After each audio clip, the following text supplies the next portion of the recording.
नमस्कार दोस्तों। तो आज भी अखबारों के इस बंडल के साथ हूं, हर रोज की तरह। हर अखबार में आज दो खबरें प्रमुखता से हेडलाइंस में सुर्खियां हैं। एक, जो अर्नब गोस्वामी के चैनल रिपब्लिक टीवी पर मुंबई पुलिस ने आरोप लगाए हैं कि रिपब्लिक टीवी टीआरपी का फर्जीवाड़ा करता था, टीआरपी के लिए पैसे खर्च करता था और अपने चैनल की टीआरपी बढ़ाने के लिए अर्नब गोस्वामी एक तरह का गोरख धंधा कर रहे थे। यह मुंबई पुलिस का आरोप, उससे जुड़ी हेडलाइन हर अखबार में, उसके बारे में कुछ और आगे बात करूंगा। और दूसरी अहम खबर, सुप्रीम कोर्ट में जिस ढंग से सुप्रीम कोर्ट में याचिकाएं दायर की गई थी तबलीगी जमात के वक्त, जिस ढंग से मुसलमानों को, एक धर्म विशेष को या तबलीगी जमात को टारगेट किया था, उसको लेकर सुप्रीम कोर्ट ने बहुत अहम प्रतिक्रिया या टिप्पणी व्यक्त की है। हर अखबार की वो भी सुर्खियां हैं। दोनों खबर एक दूसरे से जुड़ती है। इसके अलावा कुछ खबरें दोस्तों, गुप्तेश्वर पांडे को टिकट क्यों कटा, उसकी कुछ कहानी कुछ अखबारों में, हालांकि बहुत विस्तार से नहीं, फिर भी बताऊंगा। इसके अलावा पहली बार ऐसा हुआ है कि जाड़ा आ रहा है, पराली जलाने की घटनाएं होती है, पोल्यूशन बढ़ता है, इसलिए एनसीआर में पहली बार पूरे एनसीआर में डीजल पर पाबंदी लगाई गई है। कुछ अखबारों की पहली हेडलाइन वो है जिसमें टाइम्स ऑफ इंडिया। लेकिन लौटते हैं, शुरू करते हैं दोस्तों अर्नब गोस्वामी से। तो सबसे पहले अर्नब गोस्वामी की बात।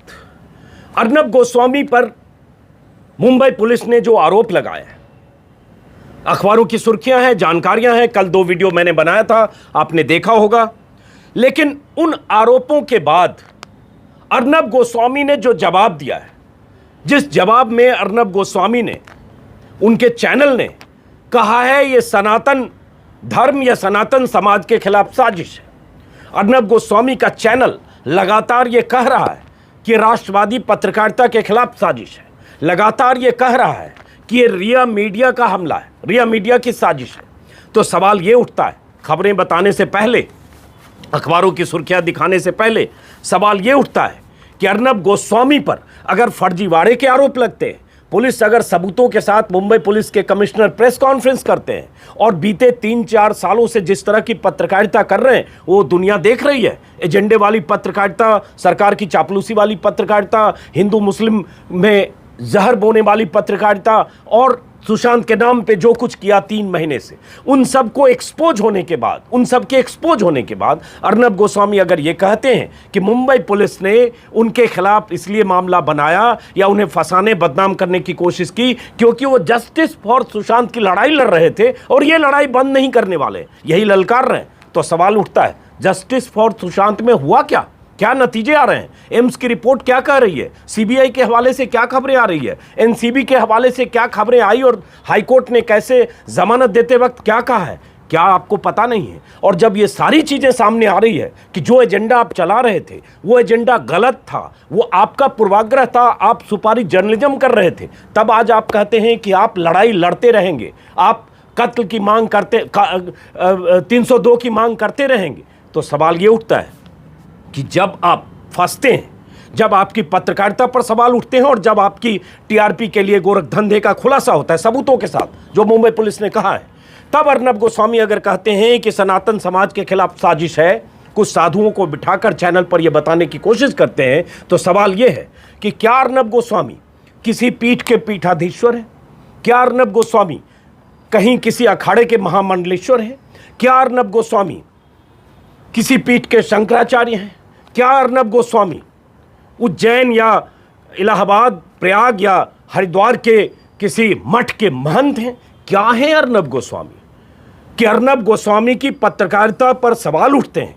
अर्नब गोस्वामी टीआरपी के लिए जो गोरख धंधे करते हैं, उस गोरख धंधे का खुलासा करने का दावा पुलिस करती है। अगर ये सारी चीजें सामने आती है तो इसमें सनातन समाज कहां से आ गया? इसमें सनातन समाज के खिलाफ साजिश कहां से आ गई? क्या आप सनातन धर्म के पुरोधा हैं या पत्रकार हैं? और सनातन धर्म के पुरोधा हैं, महामंडलेश्वर हैं, शंकराचार्य हैं, मठाधीश हैं, महंत हैं, तो आप पत्रकारिता क्यों कर रहे हैं? आप पत्रकार के चोले में रहकर क्यों आवरण सनातन धर्म की आड़ ले रहे हैं? किसी मंडलेश्वर, महामंडलेश्वर या शंकराचार्य या मठ के महंत का काम आप नहीं कर रहे, वो करिए, वो कर रहे होते। लेकिन आप बिजनेस कर रहे हैं, कारोबार कर रहे हैं, उस कारोबार पर सवाल उठे हैं, आपकी पत्रकारिता पर सवाल उठे हैं, आपके एजेंडे पर सवाल उठे हैं, आप बार बार एक्सपोज हो रहे हैं, और जब एक्सपोज हो रहे हैं तब आप कहते हैं कि आप सनातन समाज के खिलाफ साजिश है। माफ करिए, सनातन समाज के खिलाफ न तो साजिश है, न तो सनातन समाज को बदनाम करने की कोशिश है, न सनातन समाज सनातन धर्म को आप बीच में लाइए। ये अर्नब गोस्वामी। और दूसरी बात, राष्ट्रवादी, कि आप राष्ट्रवादी हैं, आप राष्ट्रवादी हैं एकमात्र चैनल, और बाकी सारे चैनल देशद्रोही हो गए आज की तारीख में। तो ये अर्नब गोस्वामी ने तर्क दिया है, और इसी तर्क के हवाले से कल शाम से लगातार रिपब्लिक चैनल के रिपोर्टर, एंकर और खुद अर्नब गोस्वामी यही अपने बचाव में इसी तरह के तर्क दे रहे हैं। अब मैं कुछ तस्वीरें आपको दिखाता हूं। जब अर्नब गोस्वामी से पूछताछ की, अर्नब गोस्वामी अपने दफ्तर से निकले तो इंडिया टुडे ग्रुप का रिपोर्टर उनसे सवाल पूछने के लिए उनकी कार के पास था कि भाई देश भर से विपक्ष के नेताओं से, खास तौर से हर रोज सालों से आप सवाल पूछ रहे हैं, कुछ सवाल का जवाब आप भी दीजिए, क्योंकि आप पर मुंबई पुलिस के कमिश्नर का सीधा आरोप है कि आप पैसे देकर टीआरपी खरीद रहे थे। आप उन घरों में, जिन घरों में मीटर लगा हुआ था, उन घरों के में रहने वालों को पैसे दिए जा रहे थे, और इस पर गिरफ्तारियां हुई है, 2 छोटे चैनल के मालिक गिरफ्तार हुए।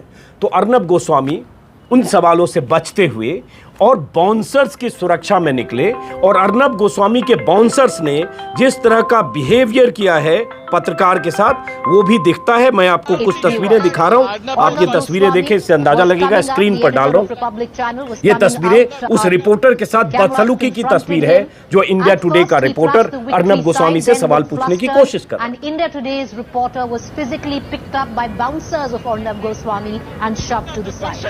Asking a simple question. Yes, Arnab Goswami at this point of time is driving the car. Arnab, we'd like to stop you. Arnab.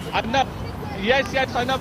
That's a very good thing. Arnab, please answer a few questions. Answer a few questions. There are allegations against you. Arnab, the question we are asking is that Mumbai police has registered a case against you.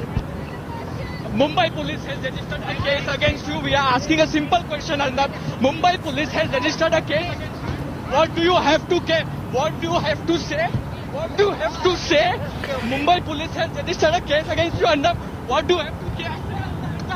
Arnab Goswami से लगातार सवाल पूछने की कोशिश करते हुए संवाददाताओं से धक्का मुक्की हुई, और विक्ट्री का निशान दिखाकर वो रवाना हो गए। ये सवाल तो पूछे जाएंगे अर्नब गोस्वामी, क्योंकि आप सवाल पूछते रहे। आप अपने एजेंडे के साथ विपक्ष के तमाम नेताओं को, सरकार की आलोचना करने वाले लोगों को, सरकार की आलोचना करने वाले पत्रकारों को, सबको गैंग कहकर तरह तरह के इस तरह के उपाधियों से नवाजकर सबको लगातार सबके खिलाफ मुहिम चलाते रहे। तो सवाल आज अर्नब गोस्वामी पर भी है, और वो सवाल आज के अखबारों की सुर्खियों में है अर्नब गोस्वामी जी। और माफ करिए, फिर कहूंगा, इसमें सनातन समाज का सवाल नहीं है। सनातन समाज की आड़ मत लीजिए। आप पत्रकारिता कर रहे हैं, आप महामंडलेश्वर नहीं हैं, आप किसी मठ के महंत नहीं हैं, आप कहीं केदारनाथ बद्रीनाथ के पुजारी नहीं हैं।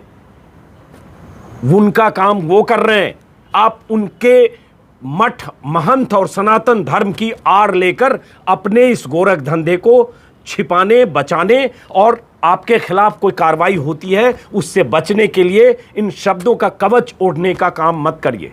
यहां सवाल उठता है कि आप क्या कर रहे हैं और आपकी पत्रकारिता क्या है। 3 साल की अर्नब गोस्वामी की पत्रकारिता का ट्रैक रिकॉर्ड अगर देखा जाए, 3000 बार पत्रकारिता का कत्ल अर्नब गोस्वामी ने किया है, जिस तरह का एजेंडा चला है। और जब चीजें एक्सपोज हो जाती हैं, फिर किसी और डायरेक्शन में जाते हैं। आज आप कह रहे हैं सुशांत के लिए लड़ाई आप लड़ रहे थे, इसलिए पुलिस ने आपके खिलाफ कार्रवाई की।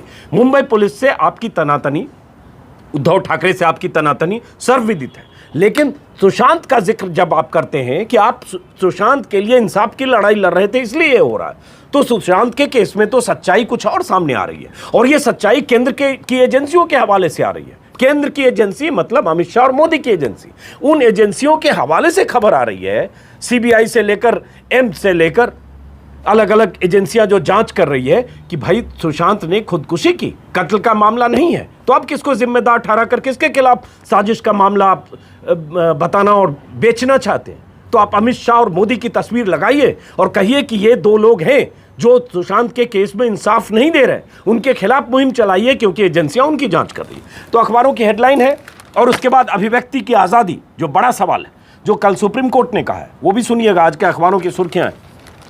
पैसे देकर टीआरपी बढ़वाने वाले गिरोह का पर्दाफाश, अमर उजाला ने पहले पन्ने पर छापा है। एक आरोपी के पास 20 लाख नगद और 8.5 लाख लॉकर से मिले। हर अखबार की सुर्खी आज की तारीख में यही है। यही भास्कर ने छापा है। रिपब्लिक समेत 3 टीवी चैनलों ने पैसे देकर टीआरपी बढ़ाई पुलिस, और उसके बाद पुलिस के हवाले से जानकारियां हैं। मुंबई पुलिस ने दावा किया, कल के वीडियो में भी मैंने आपको बताया था, विस्तार से आप वहां भी देख सकते हैं, जिसमें मुंबई पुलिस ने कहा था कि बंद घरों में भी टीवी ऑन करके जिन्हें अंग्रेजी नहीं आती उन्हें भी अंग्रेजी चैनल लगाने को कहते थे, और 30,000 करोड़ का विज्ञापन का यह कारोबार है। जो ज़्यादा रेटिंग हासिल करेगा उसे ज़्यादा विज्ञापन मिलेगा। ऐसे करके विस्तार से भास्कर ने छापा है। और अर्नब गोस्वामी का जवाब भी है कि आरोप गलत हैं और पुलिस माफ़ी मांगे या कोर्ट में सामना करें। तो ये अर्नब गोस्वामी ने कहा है। एक अच्छी हेडिंग अलग अलग अखबारों में है। मैं आता हूँ सुप्रीम कोर्ट ने जो कहा है उस पर आने से पहले, लेकिन फिलहाल अर्नब गोस्वामी ने जो किया है या जिस तरह की पत्रकारिता की है या जो आरोप पुलिस ने लगाए हैं उसको लेकर, जैसे अब नवभारत टाइम्स की हेडिंग है, टीआरपी का खेल, रुपए के लिए बढ़ाते थे रेटिंग। ये नवभारत टाइम्स की हेडलाइन है, पहले पन्ने की सुर्खी है। और उसके बाद मुंबई पुलिस कमिश्नर ने जो कुछ कहा है कि बीएआरसी संस्था को मिली थी गड़बड़ी की शिकायत, टीआरपी मापने के लिए घरों में टीवी के साथ खास मीटर लगता है, ये सब मैं कल विस्तार से बता चुका हूं। और मुंबई पुलिस ने कहा पैसा देकर टीआरपी का हेरफेर किया जा रहा था, इसलिए क्राइम है। इस मामले में विश्वासघात और धोखाधड़ी का केस दर्ज किया गया है, और अगर आरोप साबित हो जाए तो 7 साल की सजा हो सकती है। 2 छोटे मालिकों की गिरफ्तारी हो चुकी है। अब सवाल ये उठता है क्या बड़े मालिक की भी गिरफ्तारी होगी अगर उनके खिलाफ सबूत मिलते हैं? अब ये पुलिस क्या करती है, जांच किस दिशा में जाती है, उससे पता चलेगा। लेकिन अर्नब गोस्वामी जी, जांच का सामना करिए और जांच का जवाब दीजिए, आरोपों का जवाब दीजिए। सनातन धर्म को बीच में मत लाइए। यहां सनातन धर्म का भी सवाल नहीं है, और राष्ट्रवादी पत्रकारिता का चोला तो बिल्कुल मत पहनिए, क्योंकि आप जो पत्रकारिता कर रहे हैं उससे राष्ट्रवादी पत्रकारिता कहकर ये एक बचने का ये मुलम्मा है, जो दरअसल आपके पत्रकारिता की आड़ में जो आप पाप कर रहे हैं उससे बचने के लिए आप ये चोला, ये नकाब ओढ़ना चाहते हैं। तो ये है। अब इससे जुड़ी दूसरी खबर है जो आज के अखबारों की हेडलाइन, बेवजह न बोल कि लब आज़ाद है तेरे। सुप्रीम कोर्ट ने कल बहुत अहम बातें कही है उस संदर्भ में जब तबलीगी जमात को जिस ढंग से बदनाम किया गया या तबलीगी जमात के बहाने एक धर्म विशेष को टारगेट किया गया चैनलों के कवरेज में मार्च के आखिरी हफ्ते में, आपको याद होगा, और अप्रैल में उसके खिलाफ कुछ याचिकाएं सुप्रीम कोर्ट में हैं। उन याचिकाओं की सुनवाई के दौरान सुप्रीम कोर्ट ने जो बातें कही है वो बहुत अहम है, और उन बातों को अगर अर्नब गोस्वामी से जोड़ दें, क्योंकि अर्नब गोस्वामी की पूरी पत्रकारिता भी वही थी जिसका जिक्र उन याचिकाओं में है। सुप्रीम कोर्ट ने साफ कहा है कि अभिव्यक्ति की आज़ादी का ये मतलब नहीं होता है जिस मतलब से पत्रकारिता और टेलीविज़न चैनल पर चीज़ें चल रही है। उसी को हेडलाइन बनाया है, तबलीगी पर हुई रिपोर्टिंग के मामले में बरसा सुप्रीम कोर्ट। ये पहली हेडलाइन है नवभारत टाइम्स की, देख पा रहे हैं आप। और यही दैनिक भास्कर की भी हेडलाइन है, इन दिनों अभिव्यक्ति की स्वतंत्रता का सबसे ज़्यादा दुरुपयोग हो रहा है सुप्रीम कोर्ट, ये दैनिक भास्कर कह रहा है। अब उसके बाद बताता हूं। हालांकि इसमें अगर विस्तार से कोई अखबार लिखता कि किस संदर्भ में और क्या मतलब है अभिव्यक्ति की आज़ादी का और कैसे दुरुपयोग किया गया, कैसे अभिव्यक्ति की आज़ादी का इस्तेमाल इस हद तक किया गया कि तबलीगी जमात के लोगों के खिलाफ ऐसी मुहिम चली कि अलग अलग जेलों में कैद किए गए। बॉम्बे हाईकोर्ट का फैसला है, औरंगाबाद पीठ का, कि कैसे महाराष्ट्र में अहमदनगर में तबलीगी जमात के लोगों की गिरफ्तारी हुई जो विदेशों से आए थे, और बॉम्बे हाईकोर्ट ने अपने फैसले में उन सारे एफआईआर्स को रद्द करते हुए कहा कि इन्हें बलि का बकरा बनाया गया, इन्हें प्रोपेगेंडा के तहत फंसाया गया, ये मीडिया का प्रोपेगेंडा था। ये सब सुप्रीम कोर्ट ने कहा कि ये बाहर से आए लोग थे, इनके साथ नाइंसाफ़ी हुई, जो वक्त इन्होंने जेल में बिताए, जो सज़ा भुगती, क्या इन्हें वापस दी जा सकती है? ये बॉम्बे हाईकोर्ट ने कहा। ये अलग अलग जगह अदालतों से ऐसे फैसले आए हैं जमानत देते वक्त। दिल्ली हाईकोर्ट ने भी इस तरह की प्रतिक्रिया, इस तरह की टिप्पणी दी है। ये अमर उजाला की हेडलाइन है, अभिव्यक्ति की आज़ादी का अधिकार का हाल के दिनों में सबसे ज़्यादा दुरुपयोग हुआ। ये अमर उजाला है। अलग अलग अखबारों की हेडलाइन देखेंगे तो ज़्यादातर अखबारों ने इसको प्रमुखता से अपनी हेडलाइन बनाया है। टाइम्स ऑफ इंडिया में भी है, हिंदू में भी है, लेकिन मैं थोड़ा विस्तार से खबर आपको बता देता हूँ ताकि आप समझ लें। हिंदुस्तान टाइम्स की में भी बहुत प्रमुखता से ये खबर है, इंडियन एक्सप्रेस में भी है, सारे अखबार में है। इंडियन एक्सप्रेस ने भी टॉप बॉक्स छापा है, freedom of speech most abused, ये पहले पन्ने पर इंडियन एक्सप्रेस की भी खबर है। अब इस खबर में क्या है?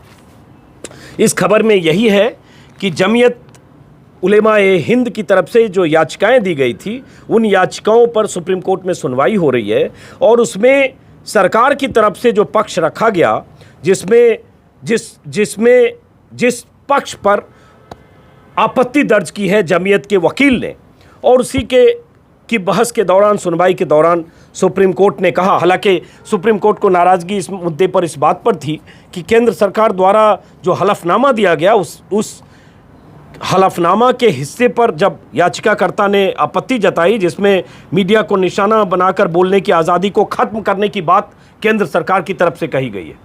बोलने की आज़ादी को ख़त्म करने की बात जब केंद्र सरकार की तरफ से कही जाती है ऐसे मामलों में, जैसे तो सुदर्शन के मामले में भी हुआ, तो सोचिए कि केंद्र सरकार को यह सूट करता है एजेंडा कि आप इस तरह का एजेंडा चलाएं, और इसीलिए इस तरह का एजेंडा चलता है, जिस पर चीफ जस्टिस ने कहा, एतराज जताया और कहा कि इस मामले में सूचना प्रसारण मंत्रालय के सचिव के बजाय एक अतिरिक्त सचिव की ओर से हलफनामा दायर करने पर आपत्ति जताई, और उसके बाद कहा कि जो किया जा रहा है हाल के दिनों में, अभिव्यक्ति की आज़ादी का इस्तेमाल गलत तरीके से किया गया। और उसके बाद सुप्रीम कोर्ट ने यह भी पूछा है कि पूर्वाग्रह से ग्रस्त रिपोर्टिंग रोकने के लिए क्या कदम उठाए, ये ब्यौरा दें। और सुप्रीम कोर्ट ने कहा है कि आईएनबी मिनिस्ट्री के सचिव इस तरह के मामलों में मीडिया की पूर्वाग्रह से प्रेरित रिपोर्टिंग रोकने के लिए उठाए जा चुके कदमों का ब्यौरा दें, और सचिव इस तरह की जानकारी कोर्ट को दें। और उसके बाद ये भी पूछा है कि केबल टेलीविज़न एक्ट के तहत क्या अधिकार है और उसका क्या इस्तेमाल किया जाता है, ये हर अखबार में है।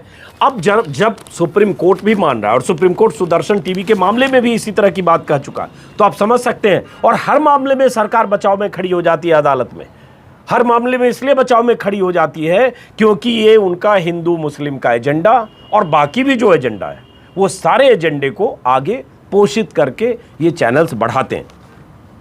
और इस तरह ये मोटे तौर पर हर अखबार में बहुत प्रमुखता से ये खबर है, जैसे अमर उजाला में है, भास्कर में है, नवभारत टाइम्स में है। अब अभिव्यक्ति की आज़ादी, सवाल यही है, इसलिए मैंने अपने इस जो वीडियो है मेरा, इसका मैंने नाम वही दिया है कि और कितनी आज़ादी चाहते हो अर्नब गोस्वामी। अभिव्यक्ति की आज़ादी ही तो है कि 3, 4, 5 सालों से दिन रात जो चला रहे हो, अब भी अगर अभिव्यक्ति की आज़ादी की कमी आपको महसूस होती है तो अफसोस है कि आप क्या चाहते हो। जो सुशांत सिंह के मामले में आ रहा है कि सुशांत सिंह ने खुदकुशी की, उनको आप अभी भी कत्ल का मामला बताकर हमें चाहिए 302, हमें चाहिए 302 के नारे बुलंद कर रहे हो। रिया चक्रवर्ती को जेल भिजवाने के बाद भी जमानत पर बाहर आई तो आपको तसल्ली नहीं है। तबलीगी जमात पर जो आपने 3 महीने, 1 महीने, 1.5 महीने किया, उसके बाद भी आपके खिलाफ कोई कार्रवाई नहीं हुई। आपने जो किया उसको लेकर बॉम्बे हाईकोर्ट ने जो कहा वो काफ़ी है, आपके चेहरे पर कालिक की तरह। उसके बाद भी आपको कहीं अफसोस नहीं है, और उसके बाद आपको कमी है कि ये आपको लगता है, आपकी शिकायत है कि अभिव्यक्ति की आज़ादी पर हमला किया जा रहा है। तो ये सुप्रीम कोर्ट के हवाले से हर अखबार में खबर है दोस्त। अब बढ़ते हैं दूसरी खबर पर, और इसमें हर अखबार, जैसे अब हिंदुस्तान में है अभिव्यक्ति की आज़ादी का दुरुपयोग, ये हिंदुस्तान, दैनिक हिंदुस्तान की पहली लीड है। यही इकोनॉमिक टाइम्स की लीड तो नहीं कह सकते, लेकिन बहुत प्रमुखता से इकोनॉमिक टाइम्स ने भी छापा है। Channels misusing free speech, chief justice of India, economic times ने यहाँ प्रमुखता से छापा है। तो मोटे तौर पर हर अखबार में सुप्रीम कोर्ट ने ये महसूस किया है कि अभिव्यक्ति की आज़ादी का दुरुपयोग हो रहा है। अगर सुप्रीम कोर्ट ये मानता है कि अभिव्यक्ति की आज़ादी का दुरुपयोग हो रहा है, तबलीगी जमात के मामले में सुनवाई करते भले कहे, सुदर्शन के मामले में सुनवाई करते हुए भले कहे, लेकिन सुप्रीम कोर्ट ने कहा तो है अर्नब गोस्वामी जी, तो कम से कम सुप्रीम कोर्ट की सुन लीजिए, समझ लीजिए और सोचिए कि क्या हो रहा है। और न सिर्फ अर्नब गोस्वामी, बल्कि हर चैनल के वो एंकर, हर चैनल के वो एडिटर, हर चैनल के वो रिपोर्टर, ऐसा भी नहीं है कि सिर्फ अर्नब गोस्वामी कर रहे हैं। दर्जन भर चैनल के दर्जनों एंकर और 50 रिपोर्टर बीते कुछ सालों से इसी तरह की पत्रकारिता करते हैं। और तबलीगी जमात में तो सबने किया, देश ने देखा, लेकिन उन सबको क्या इससे फर्क पड़ेगा क्या, ये सवाल है। अब इसके अलावा दूसरी खबर है जो दोस्तों, जो बाकी खबर की तरफ बढ़ते हैं। एक अच्छी खबर मुझे आज के अखबारों में दिखी, बाबा का ढाबा शायद आप लोगों को पता होगा, सोशल मीडिया पर यह खबर बहुत तेज़ी से कल चली थी कि एक 80 साल के बुजुर्ग अपनी पत्नी के साथ ढाबा चलाते थे, मालवीय नगर इलाके में चलाते थे, क्या चलाते हैं, और उनके यहाँ उनके ढाबे पर जो खाने पीने का सामान था वो नहीं बिकता था और उससे वो परेशान थे। उनका एक वीडियो वायरल किया एक फूड ब्लॉगर ने, और उसके बाद उनके वीडियो वायरल होते ही, चूँकि उसमें उस तस्वीर में रोते हुए दिख रहे थे, उनका जो खाने पीने का सामान नहीं बिक रहा था, उससे बुजुर्ग के आंखों में आंसू देखकर उसके बाद कैसे लोग टूट पड़े और कैसे बाबा का ढाबा का जितना भी खाना था न सिर्फ वो बिका बल्कि कल दिन भर ट्विटर पर टॉप ट्रेंड करता रहा। हज़ारों लोगों ने ट्वीट किया और उसके बाद उनकी हौसला अफजाई के लिए, उनके चेहरे पर खुशी देखने के लिए लोग पहुंचे और कल उनका खाना चंद घंटों में बिक गया।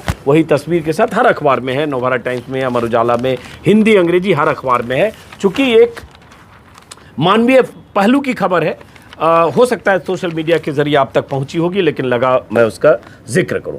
एक और खबर, मैं बिहार पर आने से पहले मैंने कई बार, मेरे ख्याल से 3 या 4 बार वीडियो बनाया है कि शोपियां एनकाउंटर में 3 लड़के मारे गए और वो 3 लड़के मजदूर थे।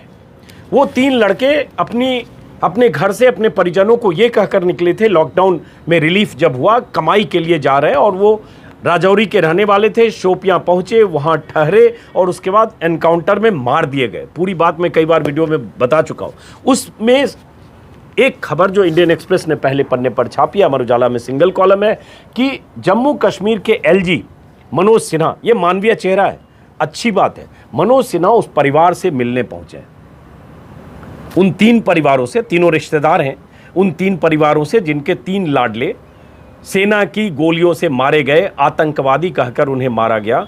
कब्र से उनकी लाश निकालकर ताबूत में उनके गांव 80 दिन बाद उनकी लाश पहुंची और सुपुर्द खाक किया गया। मनोज सिन्हा वहां पहुंचे, उन्होंने भरोसा दिया है कि आपको इंसाफ भी मिलेगा, उनके परिजनों को नौकरी का भरोसा दिया है। और सबसे बड़ी बात जो इस खबर में एक्सप्रेस ने लिखा है कि आधे किलोमीटर के आसपास वो पैदल चलकर, चूंकि पहाड़ी इलाका है, पैदल चलकर उन घरों तक पहुंचे। तो मैं इसके लिए मनोज सिन्हा साहब की तारीफ करूंगा। ऐसे मौके पर ज़रूरी है, जो जख्म हुआ वो तो हुआ, उसके लिए जो जिम्मेदार है उन्हें सजा मिलनी चाहिए, लेकिन उस जख्म पर मरहम की भी ज़रूरत होती है कि अगर कोई एलजी, कोई मुख्यमंत्री पहुंचता है, भरोसा देता है, और राजनीति करने के लिए नहीं, अगर वाकई दिल से पहुंचता है कि आपके साथ जो हुआ गलत हुआ, हम आपके साथ हैं, खास तौर से कश्मीर की बात कर रहा हूं, तो ये अच्छी खबर है। क्योंकि कश्मीर के लोगों में शक शुबा पहले से है, नाराज़गी पहले से, उसकी वजह आप जानते हैं, मैं उस विस्तार में नहीं जा रहा हूं। फिर भी मनोज सिन्हा की तारीफ के साथ कि मनोज सिन्हा साहब ये आपने अच्छा किया है। और ये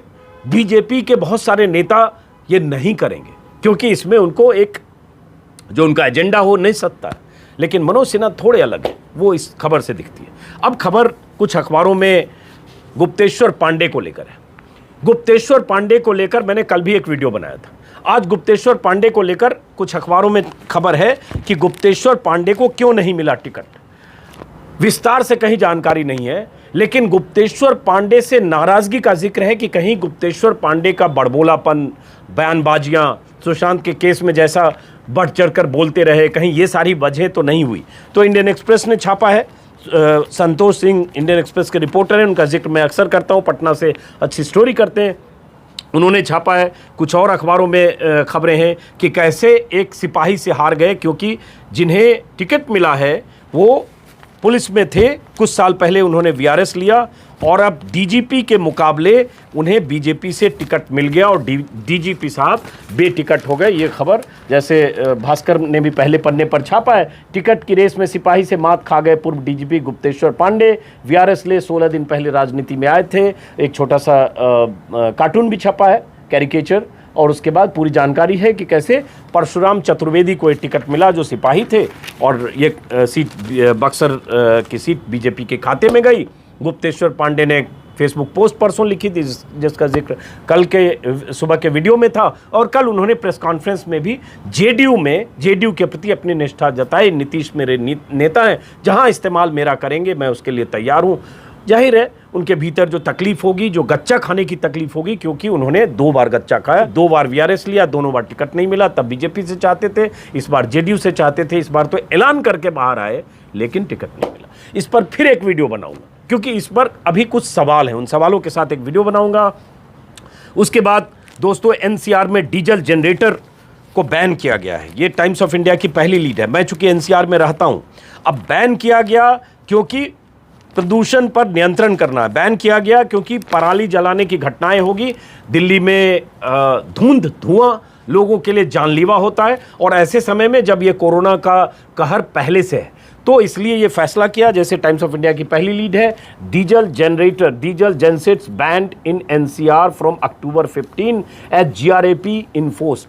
अब अक्टूबर 15 से डीजल जनरेटर बैन किया। ये टाइम्स ऑफ इंडिया की पहली ही लीड है और जागरण की भी पहली लीड है। मेरे हिसाब से एनसीआर के लिए बहुत बड़ी खबर है, क्योंकि दिल्ली में बिजली कटौती कम होती है, लेकिन एनसीआर मतलब गाजियाबाद, फरीदाबाद और आसपास के इलाकों में बिजली कटौती बहुत ज़्यादा होती है, कई बार 8-8, 4-4 घंटे, 24 घंटे में। सवाल उठता है कि ये फैसला तो ले लिया गया, लेकिन क्या बिजली आपूर्ति होगी या कई बार घंटों तक अंधेरे में रहना पड़ेगा, ये देखना होगा। और इसके खिलाफ अगर ऐसी चीज़ होती है तो ये मुहिम चलानी चाहिए कि सरकारें अंधेरे में रहने को मजबूर न करें। ये जागरण की हेडलाइन है, दिल्ली एनसीआर में 15 से डीजल जनरेटर के इस्तेमाल पर प्रतिबंध। एनसीआर वालों सुन लो। और ये प्रतिबंध, इसी में जागरण ने ये भी छापा है कि एनसीआर के शहरी क्षेत्रों में पहली बार डीजल जनरेटर पर प्रतिबंध लगाया जा रहा है। इन शहरों में गाजियाबाद, नोएडा, ग्रेटर नोएडा, फरीदाबाद और गुरुग्राम शामिल है।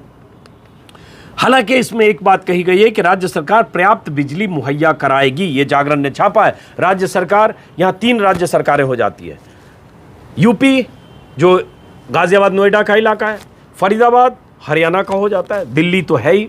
इन 3 राज्यों में इसका असर होगा। और ये इसलिए किया जा रहा है कि स्टोन क्रशर प्लांट पर धूल बैठाने वाले उपाय किए जाएंगे, ईंट भट्ठा के लिए भी अलग प्रावधान होंगे, हॉट मिक्स के लिए भी अलग प्रावधान होंगे, जो ये सब चलते हैं, और वहाँ बिजली की सुविधा होगी। लेकिन सवाल यही उठता है, क्या बिजली मिलेगी निर्बाध गति से, ये सवाल। तो ये खबर है। एक जो बड़ी खबर भारत की अर्थव्यवस्था से जुड़ी है, जीडीपी में ज़बरदस्त गिरावट का अनुमान। ये अखबारों में है, पहले पन्ने पर कई अखबारों में, जैसे दैनिक हिंदुस्तान ने छापा है, देश की जीडीपी में 9.6% गिरावट मुमकिन। वर्ल्ड बैंक ने गुरुवार को यह अनुमान लगाया है। और ये आपको पता होगा कि जीडीपी का क्या हाल है। हम पहले उसके रसातल में जाने की खबरों पर काफ़ी विस्तार से चर्चा कर चुके हैं। और अब ये आकलन अनुमान है कि ये लंबे समय तक भारत की आर्थिक स्थिति खराब रहेगी। लॉकडाउन का ज़बरदस्त असर पड़ा है। लॉकडाउन के कारण करीब 70% आर्थिक गतिविधियां, निवेश, निर्यात और खपत ठप हो गई थी, और इसका असर ये लंबे समय तक चलेगा। तो ये एक वर्ल्ड बैंक के हवाले से है। कुछ अखबारों में हिंदुस्तान टाइम्स ने पहले पन्ने पर छापा, India GDP to dip 9.6% this fiscal, world bank. ये कई अखबारों के पहले पन्ने की खबर है और आर्थिक स्थिति पर लगातार चिंता व्यक्त की जा रही है। अब रास्ते पर और ट्रैक पर देश कब आएगा, इसको लेकर कहना मुश्किल है। लेकिन इन चिंताओं से देश की न तो राष्ट्रवादी मीडिया को फ़र्क है, न उसमें शामिल है, न देश की राष्ट्रवादी जमात को इससे कोई फ़र्क पड़ता है। जीडीपी रसातल में जाए, पताल में जाए, अर्थव्यवस्था चौपट हो जाए, उनके लिए तो बस काफ़ी है। आप समझ सकते हैं। तो ये खबर है। इसके अलावा एक खबर कुछ अखबारों ने छापी है कि बीजेपी का मोर्चा कोलकाता में निकल रहा था और वहाँ तनाव हुआ है। और ममता बनर्जी जो जिस ढंग से रोकथाम करने की कोशिश कर रही हैं, जो फरमान है ममता बनर्जी का, उसके खिलाफ तनातनी की खबर है। बंगाल में भाजपा समर्थकों पर लाठीचार्ज, पुलिस ने कहा कि तोड़फोड़ कर रहे थे। और ये खबर कुछ अखबार में है कि भाजपा ने राज्य में 4 प्रमुख रैलियां निकाली और जिन पर अंकुश लगाने के लिए प्रदर्शनकारियों पर बैरिकेडिंग की गई, और उस बैरिकेडिंग में बहुत जगह लाठीचार्ज हुआ है, घायल हुए हैं। मेरे ख्याल से ममता बनर्जी और बीजेपी में ये टकराव अभी देखने को मिलेगा। न ममता बनर्जी कम है, न बीजेपी कम है। बीजेपी चुनाव में, अगले साल चुनाव होना है बंगाल में, इसलिए बीजेपी हर मुमकिन कोशिश करेगी कि राज्य में ध्रुवीकरण हो, मुद्दे उठे, तनाव हो, हिंदू मुस्लिम हो, सब कुछ हो। और ममता बनर्जी का अपना तरीका है, वो पुलिस का इस्तेमाल करेगी और कई बार वो सारी सीमाएं ममता बनर्जी तोड़ सकती हैं, जो एक लोकतांत्रिक देश में लोकतांत्रिक सरकार को जिन सीमाओं का ख्याल रखना चाहिए। ममता बनर्जी वो सीमाएं कई बार तोड़ती हैं। तो उसकी खबर है कुछ अखबारों में। इसके अलावा छिटपुट जितनी खबरें अखबारों में दिखी मोटे तौर पर मैंने आपको बता दी। हाथरस को लेकर कई तरह की कॉन्ट्राडिक्टरी खबरें आ रही है। ये भी कि जो पीड़ित परिवार है उनकी कुछ शिकायतें और आरोप हैं कि उन्हें कैद करके रखा गया है, उन्हें बाहर निकलने नहीं दिया जा रहा है, मेटल डिटेक्टर लगा दिए गए, तमाम तरह की पाबंदियां हैं। और दूसरी तरफ सरकार की तरफ से भी खबरें आ रही है कि इसमें कुछ और कहानी है और कुछ चिट्ठी भी आई है। जो एक आरोपी है उसने चिट्ठी लिखी है एसपी को कि उसे फंसाया जा रहा है। तो अब मुझे लगता है इंतज़ार करना चाहिए कि जांच से क्या निकलता है। पुलिस का आरोप है कि पीड़िता के घर में भीम आर्मी के वर्कर छिपे हुए थे, उकसाने भड़काने की कोशिश कर रहे थे। ये अखबारों में अलग अलग ढंग से खबरें हैं। और कातिल कितने भी हथकंडे अपना ले, हम लड़ते रहेंगे, जयंत चौधरी का कुछ ऐलान है। और हर अखबार में मोटे तौर पर रामविलास पासवान के बारे में विस्तार से छपी हुई है। रामविलास पासवान बिहार के एक तरह से कहें तो दलित राजनीति के बड़े नेता थे। 77 में रिकॉर्ड तोड़ मतों से जीते थे जनता पार्टी के दौर में। 77 में इंदिरा गांधी के खिलाफ जब इमरजेंसी हटने के बाद चुनाव हुए, केंद्र में कई बार अलग अलग सरकारों में मंत्री रहे, एनडीए में भी रहे, यूपीए में भी रहे, यूनाइटेड फ्रंट में भी रहे, जनता दल में भी रहे 89 में। और उसके बाद उनकी एक हैसियत, राजनीतिक हैसियत थी। दलित वोट को लेकर 4-5-6% वोट बैंक माना गया। किसी ज़माने में उन्होंने दलित सेना बनाई थी। अब उनकी एलजेपी है, सन 2000 में बनी और उनके बेटे चुनाव मैदान में इस बार नीतीश को ललकारने के लिए एनडीए में रहते हुए वे राजनीति कर रहे हैं। उनको लेकर कुछ खबरें और एलजेपी को लेकर कुछ अखबारों में ये भी खबर है फिर से वही कि कैसे एलजेपी बीजेपी के उम्मीदवारों को टिकट देने की कोशिश एलजेपी कर रही है ताकि चुनावी पिच पर बीजेपी समर्थित कुछ वोट बैंक भी हासिल करके नीतीश को नुकसान पहुंचा सकें। ऐसी कुछ अखबारों में खबरें हैं। इस पर मैं कई बार बात कर चुका हूं, इसलिए फ़िलहाल दोस्तों इस बात के साथ कि अगर आपने मेरे YouTube चैनल को सब्सक्राइब नहीं किया है तो सब्सक्राइब करेंगे ताकि मेरी बात ज़्यादा से ज़्यादा लोगों तक पहुंचेगी। और अगर आप Facebook पर सक्रिय हैं तो मेरे Facebook पेज को आप फॉलो कर सकते हैं। फ़िलहाल इस वीडियो को ख़त्म करता हूं। नमस्कार।